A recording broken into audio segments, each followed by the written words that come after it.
Olá, colegas. Retomando esse percurso sobre a epistemologia de Jacques Lacan, hoje nós vamos adentrar um tema importante que é o inconsciente freudiano e lacaniano. Para compreendermos a teoria lacaniana, é importante sabermos de onde ela partiu, né? De que inconsciente freudiano. E que inconsciente é esse, né? Que teoria é essa freudiana que rompe no século XX, que descentra o sujeito cartesiano e que propõe uma nova forma de pensar o homem?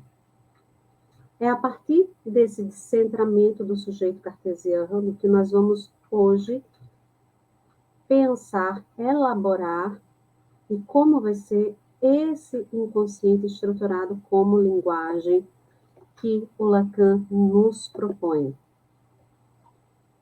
Vejam só, colegas.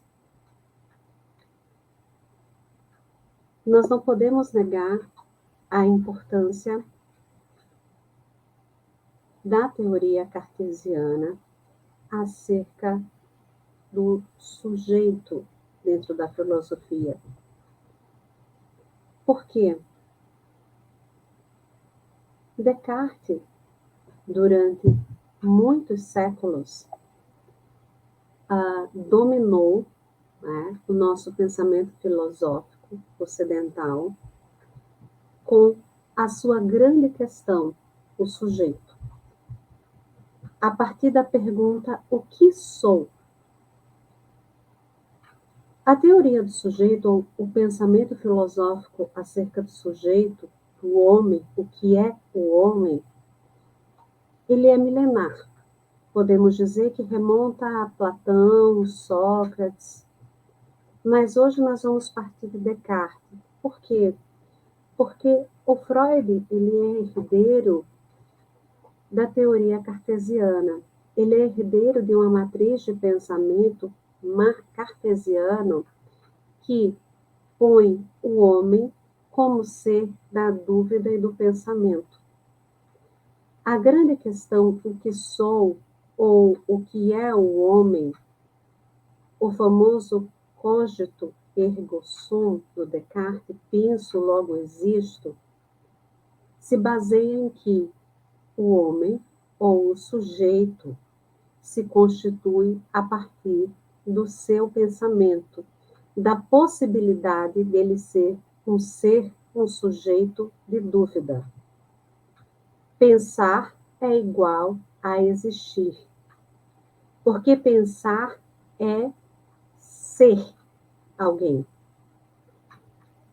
Vejam, é algo estruturado dentro de uma racionalidade, a chamada racionalidade cartesiana.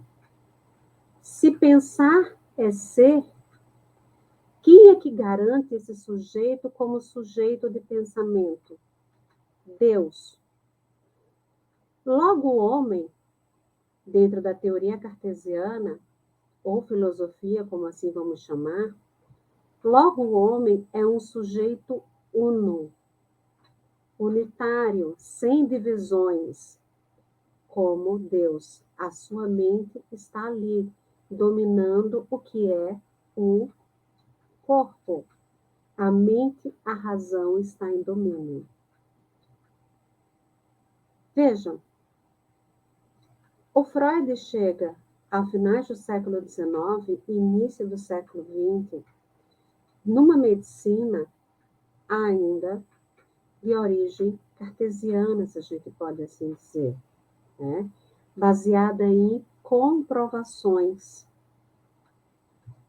E ele vai desenvolver, colegas, uma teoria que vai ser não objetiva, não científica, que é a psicanálise. Na verdade, não só uma teoria, como também uma prática. Porque o que o Freud vai pôr em questão será justamente esse homem como um ser do pensamento. Um homem do pensar, e esse pensar enquanto existir. Porque o homem de Descartes é um ser é um homem, um ser da consciência. O sujeito de Descartes, colegas, é um sujeito que é uma substância pensante, é um sujeito da dúvida, é o mesmo sujeito da razão, da ciência. O Freud vai pôr em xeque e vai provocar um grande descentramento nessa teoria, na filosofia do sujeito, se a gente assim usar. Gosto muito de usar o termo filosofia, porque quando ele põe em relevo o inconsciente, ele vai trazer um sujeito sem substância.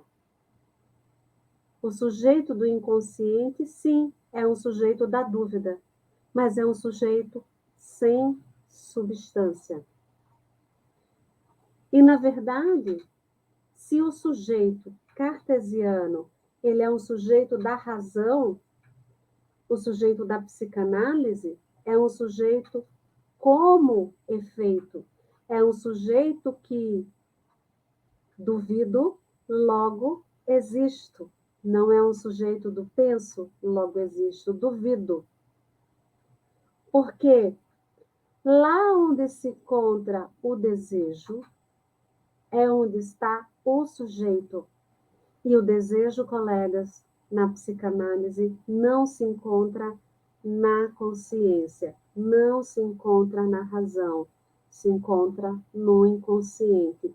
Logo, o sujeito da psicanálise será um sujeito inconsciente.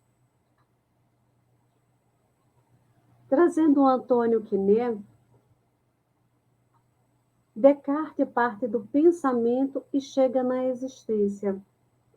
Freud, ele vai partir, por sua vez, do pensamento inconsciente e chegar no desejo. A teoria freudiana é sobre o desejo, não é sobre a consciência. A teoria freudiana é sobre o inconsciente, não é sobre a razão. Pensar, razão, consciência. Desejar, inconsciente. Para Descartes, o pensamento define, portanto, o ser, substantificando o sujeito. Para a psicanálise, colegas, o sujeito não tem substância e o seu ser está fora do pensamento.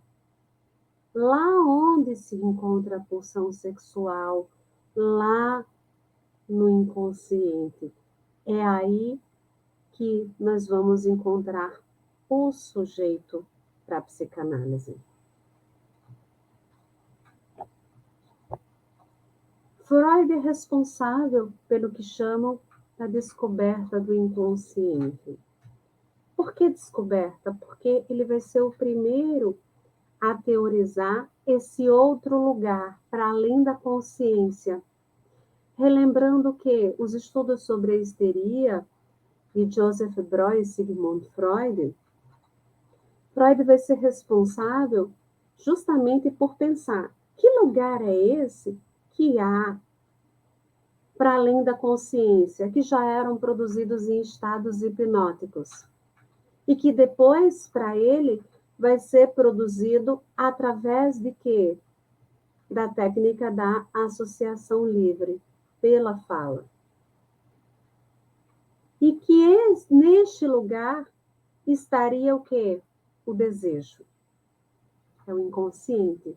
O que está para além da consciência, o Freud vai chamar de inconsciente. É tanto que na sua primeira tópica, nós vamos ter inconsciente, pré-consciente e consciência. É no lugar do inconsciente, lá, que está o desejo. E que ele se manifesta de formas mais diversas, de onde nós vamos encontrar a interpretação dos sonhos, o sonho como a manifestação ou realização de um desejo, a psicopatologia da vida cotidiana, né, que o Freud traz os atos falhos, né, tantas outras formações de inconsciente, e os xixes, né, como as piadas, como formações desse inconsciente, ou desse desejo, onde é que escapa, ou como escapa desse outro lugar onde eu não penso, onde o eu não pensa. Logo, as formações do inconsciente seriam sintomas, sonhos, atos falhos, xixes, e todos funcionariam como o mecanismo do sonho, com deslocamento e condensação. Se vocês olham aqui para a imagem, essa imagem ao lado desse iceberg, que é comumente utilizada, ela traz, colegas, as duas tópicas freudianas. A primeira tópica em que nós temos consciente, pré-consciente e inconsciente, onde aqui nós teríamos o conteúdo recalcado e que por força, não é? Ele passaria, romperia o pré-consciente, chegando aqui no consciente por essas formas de manifestação, né? Então, aqui atuariam o quê? As resistências entre consciente e pré-consciente. O que é doloroso ao consciente é recalcado, né?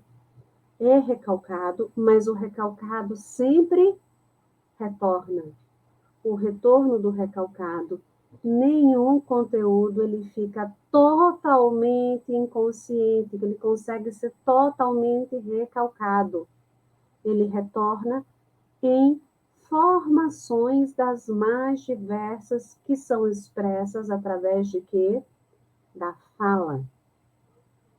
E a segunda tópica, que vai ser a partir de 1923, em que, ao invés de consciente, pré-consciente e inconsciente, ele traz esses três lugares, o id, o ego e o superego, né? O isso.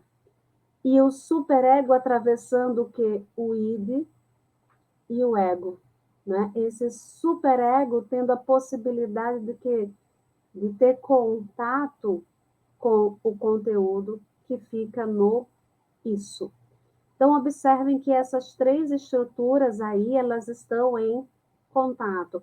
Ao invés, na primeira tópica, de que o consciente não toca o inconsciente, mas sim repele qualquer conteúdo que seja, digamos, que cause algum sofrimento, que cause sofrimento extremo para o eu, repele para o inconsciente. Entretanto, esse conteúdo ele não fica totalmente recalcado, ele retorna pelas chamadas formações do inconsciente.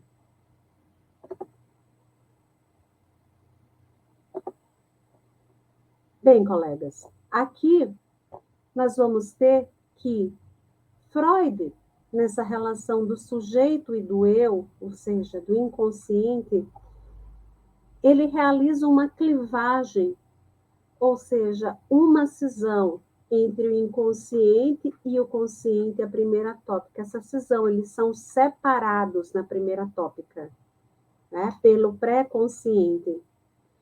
O inconsciente, ele ficaria como um recipiente das pulsões e dos desejos, impulsos. E o ego, que seria a consciência, como operador das resistências e do recalque. As resistências e o recalque são de ordem do ego. O ego se contrapõe ao inconsciente, ao recalcado. E qual seria a finalidade da análise? Vir à tona, trazer à tona o conteúdo recalcado, ou seja, vencer as resistências desse conteúdo para que ele viesse a se tornar consciente. Estamos aqui, colegas, com uma base do que seria o inconsciente dentro da teoria freudiana.